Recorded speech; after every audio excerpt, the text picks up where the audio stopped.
Bana, mambo ni vipi? Mambo ni fresh kabisa, naona mmekaa freshi.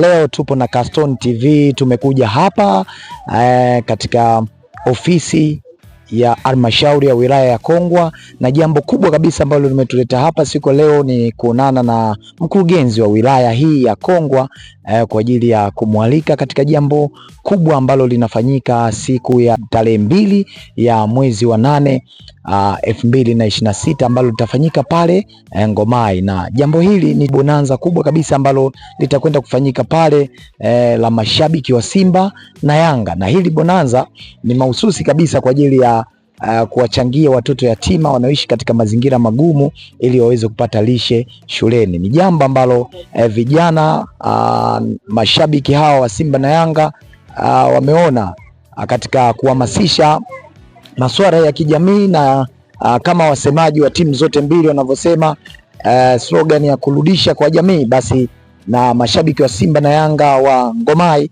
wameamua kufanya jambo hili kwa pamoja kwa ajili ya kuhamasisha kuwachangia watoto yatima lishe, na mpaka sasa wa takriban ya gunia 25 za mahindi kwa ajili ya kuhakikisha wanazigusa shule 5, shule ya msingi Chilanjilizi, shule ya msingi Saigoni, shule ya msingi Ngomai na shule ya msingi Manyata, lakini bila kusahau shule ya sekondari ya Ngomai. Hiyo ni shule ya kata, au sio bana?